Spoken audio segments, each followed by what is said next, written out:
Namasté. Aujourd'hui, je vais vous parler d'une technique pranique qui est le Kapalabhati ou la lumière dans le crâne. Le Kapalabhati est un nettoyage de l'appareil respiratoire. C'est un pranayama et aussi une technique de purification kriya. Le Kapalabhati se pratique grâce à la contraction des muscles abdominaux pour soulever le diaphragme et expulser l'air. Les expirations sont brèves et se succèdent rapidement. À l'inspire, l'abdomen se décontracte et laisse pénétrer l'air en douceur. Kapalabhati purifie les voies pulmonaires, régénère l'oxygénation du sang et des tissus et contribue à éliminer le gaz carbonique. Le mouvement du diaphragme masse l'estomac, le foie et le pancréas. Kapalabhati prévient des maladies qui proviennent d'un excès de kapha en Ayurveda. Il existe plusieurs descriptions de Kapalabhati variantes aux lignées et aux écoles. Kapalabhati peut partir de la douceur à la puissance. À l'inspire, c'est lent, mais l'expire est énergique. Il y a une fraction de seconde de rétention après chaque respiration. Kapalabhati se pratique dans technique de petites expirations rapides et énergétiques qui se succèdent en rafales. Entre deux expirations, l'inspiration se fait passivement. C'est cela qui caractérise ce souffle, qui est complètement différent de notre respiration habituelle. L'inspiration est donc passive et l'expiration active. En pranayama, l'inspiration et l'expiration sont différentes. Dans Kapalabhati, c'est le contraire. Eh bien, l'expiration va être très rapide, alors qu'en normalement, c'est plus lent. Et l'inspire sera plus lent, alors que c'est l'inverse dans d'autres souffles. On dit que l'expiration varie à 2 dixièmes de seconde, tandis que l'inspire variera entre 3 dixièmes et 8 dixièmes de seconde. Le thorax reste immobile et permet ce souffle. Avant de commencer, on bombe le thorax qui reste bloqué en position d'inspiration avec les côtes écartées. C'est le diaphragme et la sangle abdominale qui vont créer le mouvement respiratoire. La technique. Il est recommandé de faire ce souffle soit à jeun ou en dehors des périodes de digestion.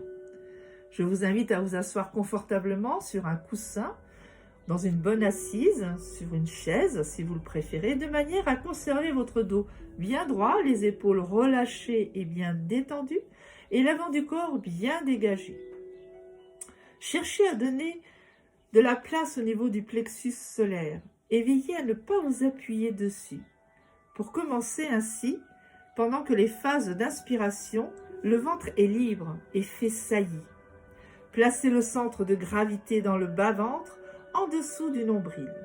C'est donc principalement la partie sous-ombilicale de la sangle qui agit. Et on ne cherchera pas à rentrer l'estomac pendant les expulsions d'air. L'expiration va se faire par de petites expirations rapides, énergétiques, presque abruptes. La sangle abdominale se contracte en direction du bas-ventre et non vers le plexus solaire. Attention! L'inspiration n'est pas contrôlée. L'air vient naturellement, automatiquement, remplir les poumons pendant le moment de pause entre deux inspirations. Le ventre fait alors saillie sans que l'on ait à y penser. Quant au long début, en phase d'apprentissage, il n'est pas nécessaire d'inspirer rapidement. Au contraire, inspirez tranquillement, afin de ne pas créer de tension inutile. Concentrez-vous et portez votre attention sur l'expiration. Par la suite, vous pourrez accélérer la respiration et même monter progressivement jusqu'à 120 expirations par minute. Donc le ventre est à relâcher à l'inspire et il rentre à l'expire. Pratiquez 10 à 50 respirations au début. Avec l'expérience, cela pourra monter jusqu'à 100, 120, voire plus. Rétention poumon plein. Certaines écoles préconisent une rétention d'air poumon plein après chaque série de Kapalabhati. 10 secondes, voire jusqu'aussi longtemps qu'on puisse le faire et que cela soit confortable pour vous, bien entendu. Pour ceux qui connaissent, appliquez les bandhas, Mula Bandha ou Dhyana Bandha pendant la rétention. On peut visualiser également l'énergie qui monte tel un arbre lumineux depuis la base de la colonne vertébrale jusqu'à Ajna, le point entre les sourcils. Prendre quelques secondes, quelques instants pour observer le plexus solaire qui est stimulé et l'énergie qui circule dans le corps jusqu'à Ajna Chakra. Puis faire quelques respirations lentes, profondes et régulières. Il existe 2 formes de Kapalabhati.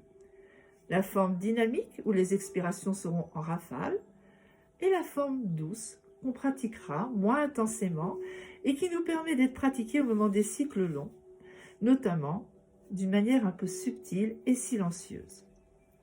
La durée, pratiquer 3 cycles de Kapalabhati pour une séance normale de pranayama. Vous pourrez monter jusqu'à 5, 7, voire plus lors d'une sadhana qui est une pratique intensive. Vous visualiserez l'air qui circule dynamiquement pendant Kapalabhati. Il entre et sort de vos poumons. Il est source d'énergie et de purification. Bien sûr, il existe plusieurs variantes. Il existe notamment des Kapalabhati avec la narine gauche, avec la narine droite, avec les narines alternées. On retrouve ces enseignements dans l'enseignement de Christian Tikhomirov dans le Hatha Yoga. En début de séance, pour pratiquer ce pranayama, respiration, on va chasser l'air résiduel et augmenter le niveau général de prana, qui est l'énergie vitale. En début d'une séance d'Hatha Yoga, cela provoque une bonne oxygénation du sang. Ça peut être aussi une séance qui peut vous permettre de vous apaiser au niveau de votre mental. Les effets du Kapalabhati. Eh bien, tout d'abord, c'est de rejeter l'air résiduel des poumons, l'air vicié, tout ce qui est toxique. Rejeter le CO2 et décrassage de tout notre organisme. Oxygénation très utile pour les personnes sédentaires. Activation de la circulation sanguine, le diaphragme procure un massage de toute la région cardiaque et abdominale. Purification, entretien de souplesse des tissus pulmonaires, amélioration des échanges gazeux. Entretien de la souplesse et de la mobilité du diaphragme. Entretien de la sangle abdominale, massage des organes internes, tonification du tube digestif et des glandes annexes. Tonification et apaisement du système nerveux et neurovégétatif. Il est conseillé de pratiquer Kapalabhati pour fortifier notre foie, la rate, le pancréas et les muscles abdominaux. Il améliore la digestion, dégage les sinus et rafraîchit les yeux. On se sent revigoré. Kapalabhati est un pranayama qui réchauffe. De ce fait, il augmente Pitta en Ayurveda et réduit Kapha. Il est donc indiqué pour apaiser Kapha. Pratiqué doucement, il est favorable pour Vata en Ayurveda, car il augmente le niveau global de l'énergie. Il accroît le ton psychique et la lucidité mentale. Il opère un massage doux du muscle cardiaque. Stimule la glande thyroïde. C'est un exercice favorable pour toutes les personnes qui souffrent d'un problème hypothyroïdien ou maladie d'Hashimoto. Par contre, il est contre-indiqué au moment de la grossesse. Pas de pratique excessive en cas de stress important ou d'épuisement professionnel. Vata s'en retrouve exacerbé.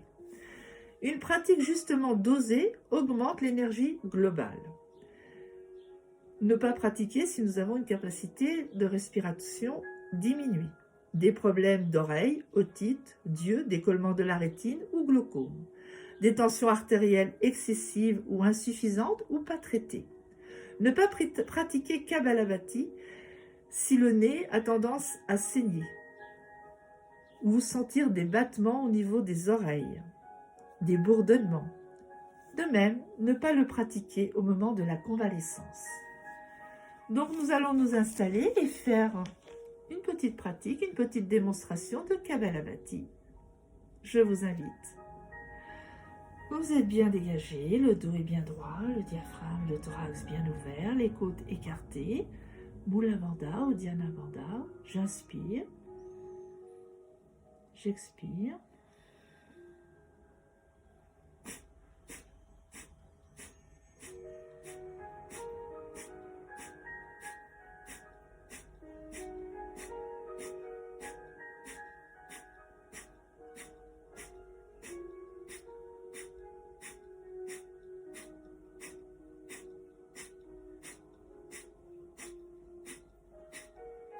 continuez ainsi pendant 3 cycles.